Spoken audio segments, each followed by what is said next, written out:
Shalom, puji nama Tuhan. Kita bertemu kembali di dalam Sabda Sadik Renungan pada pagi hari ini. Kita akan baca di dalam 1 Korintus 13 ayat 4 sampai dengan 6. Sebelumnya kita awali dengan doa.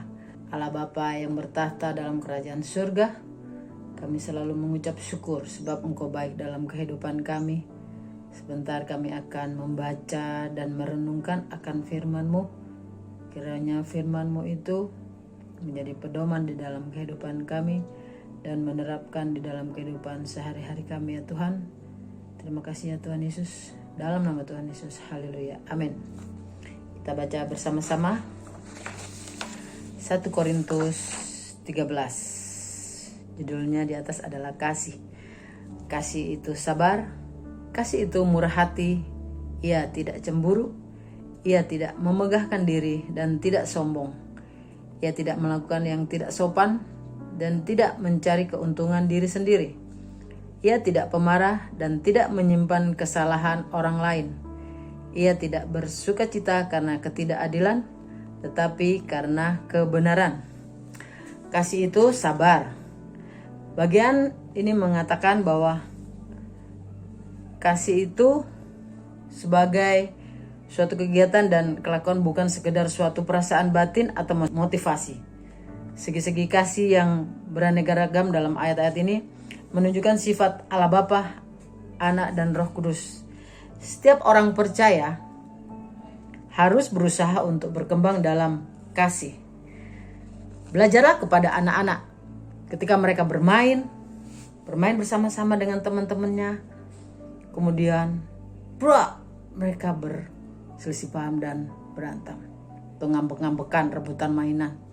Tapi kemudian tidak berapa lama mereka main lagi. Seperti cucu saya, Abe dan Abi, mereka bermain. Kemudian tidak berapa lama kemudian mereka bermain kembali. Begitulah anak-anak. Setiap hari saya lihat, wow, senang sekali. Mereka saling mengasihi.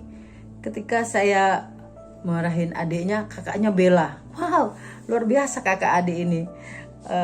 Walaupun kadang-kadang aku lihat tadi dia rebutan main, kemudian mereka mengasihi.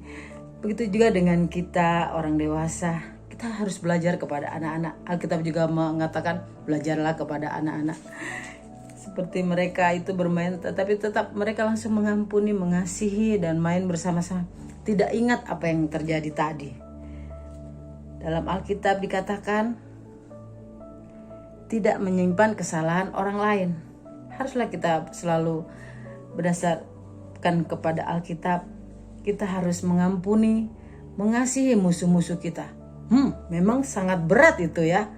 Wow, diajarkan oleh hamba-hamba Tuhan dan di dalam Alkitab, kasihlah musuhmu. Kalau sebagai manusia itu berat ya. Tapi itulah Alkitab. Ketika mau dengarkan doa-doamu dan buat berhasil apa yang kita doakan, apa yang kita serukan kepada Tuhan, ampuni dulu musuhmu, baru doa-doamu akan terjawab dan tidak terhalang oleh apa yang ada pikiran-pikiran yang menghalangi kita. Jadilah kita harus fokus, kita harus mengasihi, murah hati, menolong orang-orang yang membutuhkan. Jangan karena keadaan saat ini COVID, gak peduli dengan orang lain. Apakah kita tidak merasakan mungkin mereka memerlukan apa? Semua kulkas diisi penuh. Sedangkan mungkin orang lain tidak ada, tidak bisa makan atau apa. Harusnya kita peka. Kita harus memberi, dan teman-teman kita yang sakit, kita mendoakan, kita mengampuni. Saat-saat ini kita harus semakin dekat kepada Tuhan. Kita harus mendekatkan diri kepada Tuhan, berdoa, menyembah kepada Tuhan, mengucap syukur, menguatkan orang-orang yang sedang sakit, yang sedang sedih, menderita. WA aja, hai, apa kabar? Apakah kamu sehat? Pasti orang itu, wow, aku diperhatikan. Senang gitu ya. Sebagai umat percaya, dalam Alkitab mengatakan diulang-ulang, kasih itu sabar, Kasih itu murah hati dan ia tidak cemburu. Ia tidak memegahkan diri dan tidak sombong. Ia tidak melakukan yang tidak sopan dan tidak mencari keuntungan diri sendiri. Ia tidak pemarah dan tidak menyimpan kesalahan orang lain. Ada juga orang yang hobinya marah dan menyimpan, akhirnya sakit sendiri. Kita bebaskan itu semua supaya doa-doa kita akan dijawab oleh Tuhan. Kita serukan kepada Tuhan. Pasti kalau kita tidak menyimpan kesalahan orang lain, akan konsentrasi, fokus saja kepada Tuhan Yesus. Fokus saja kepada firman Tuhan. Kita baca, kita renungkan apa yang Tuhan serukan di dalam firman Allah ini. Firman Allah ini adalah yang hidup. Semua ada di sini. Kita baca setiap hari, renungkan, dan kita menerapkan di dalam kehidupan sehari-hari. Itu pasti akan sangat indah. Kita ikut bersekutu berdoa. Kalau gak bisa datang, mungkin lagi gak enak badan, kita berdoa Zoom, Oikos di Sentul, di gereja kami, Gereja Sidang Jemaat Allah Cewek Sentul. Ada Oikos di tengah-tengah minggu. Kita ikut ibadah Zoom kalau kita tidak sehat. Kalau kita sehat, kita sudah divaksin, kitalah sama-sama bersekutu berdoa di gereja. Jangan karena ada selisih paham, kita tidak mau ke gereja. Aku gak mau ketemu orang itu. Tempat dudukku diambil tuh.